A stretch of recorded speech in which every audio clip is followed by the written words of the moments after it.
কেমন আছো বন্ধুরা? আশা করছি সবাই খুব ভালো আছো। সবাইকে আমার চ্যানেলে স্বাগত জানিয়ে আজকের ভিডিওটা শুরু করছি। তো আজকের ভিডিওর মূল আলোচনার বিষয় হচ্ছে প্রেগন্যান্সিতে আমরা স্তনের কী পরিবর্তন দেখতে পাই। তো আজকের ভিডিওটাতে আমি পুরোপুরি আমার নিজস্ব অভিজ্ঞতাটাই আজকে তোমাদের সঙ্গে শেয়ার করব। চলো তাহলে ভিডিওটা শুরু করি। তো আমি প্রথমেই যেটা বলবো, আমাদের লাস্ট পিরিয়ডের কিছুদিন পর থেকেই তুমি যদি হাতে গুনে 12 থেকে 14 দিন ধরো বা 2-3 সপ্তাহ পর থেকেই কিন্তু আমাদের শরীরের ডিম্বাণুটা বেরিয়ে আসে। সেটা যখন শুক্রাণুর সঙ্গে মিলিত হয় তার কিছুদিন পরে সেটা ফার্টিলাইজ হয়ে আমাদের ফেলোপিয়ান টিউবে কিছুদিন থাকে, তারপর কিন্তু সেটা জরায়ুতে প্রতিস্থাপিত হয়। তো এই যে জরায়ুতে প্রতিস্থাপিত হয় তার কিছুদিন পর থেকেই কিন্তু আমরা বুঝতে পারি যে আমরা মা হতে চলেছি। কেউ হয়তো টেস্ট না করেও বুঝতে পারে, আবার অনেকে টেস্ট করার পরে বুঝতে পারে। তো এই যে জরায়ুতে প্রতিস্থাপিত হওয়ার কিছুদিন পরেই কিন্তু আমাদের শরীরের স্তনের বিভিন্ন রকম পরিবর্তন হয়। তো এই যে পরিবর্তনগুলো কী কী, তো চলো আজকে সেটা নিয়ে আলোচনা করি। প্রথমেই আমি যেটা বলবো, স্তনের পরিবর্তনটা যেটা হয়, প্রথমত তোমরা খুব ভালো করে খেয়াল করলে দেখতে পারবে যে তোমাদের স্তনটা অনেকটা কোমল অনুভব হবে। কোমল আর আগের তুলনায় অনেকটাই নরম, যেটা তোমরা কখনোই বিয়ের আগে বা পরে অনুভব করতে পারবে না।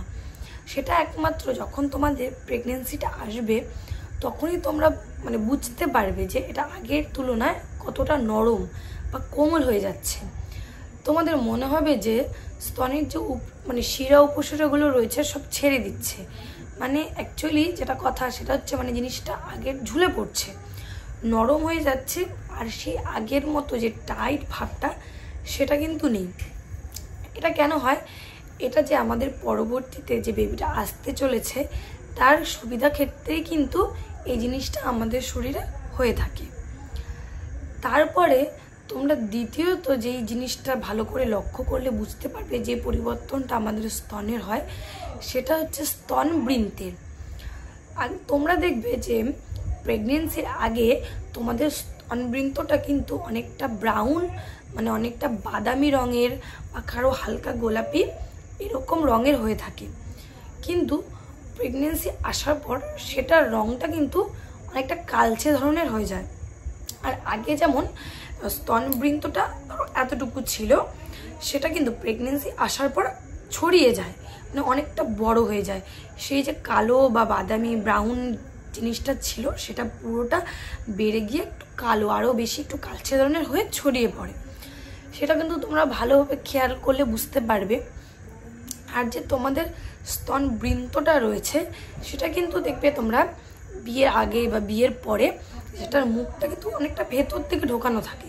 আর যখন যে প্রেগনেন্সিটা আমাদের শরীরে আসে তখন কিন্তু সে স্তনবৃন্তটা বাইরের দিকে বেরিয়ে আসে, অনেকটা উঁচু হয়ে যায়, ঠিক আছে, উঁচু হয়ে ফুলে যায়। এটা কেন হয়? এটাও আমাদের যে সামনে বেবিটা আসতে চলেছে তার যাতে কোনো রকম অসুবিধা না হয় দুধ খেতে, সেই কারণে কিন্তু এটা আমাদের হয়ে থাকে, ঠিক আছে। তখন তোমরা দেখবে যে অনেক সময় তোমরা কোনো একটা ড্রেস পরছো, তাতে কিন্তু যখন ওই স্তনবৃন্তটার মধ্যে টাচ হয় বা একটু জোরে করে কোনো কিছু লাগছে তখন কিন্তু একটু কষ্ট অনুভূত হয়। তারপরে যেটা আমি বলবো পরিবর্তনটা, সেটা হচ্ছে স্তনটা তোমাদের আগের তুলনায় অনেকটা বড় হয়ে যায়, ঠিক আছে, যেটা তোমার আগের তুলনায় অনেকটাই বড়। কারণ সেটা আস্তে আস্তে একটু ভারী হতে থাকে, আর সেটার মধ্যে দুধ জমতে থাকে, বাচ্চাটা যাতে আমাদের পরবর্তীতে খেতে কোনো রকম অসুবিধা না হয়।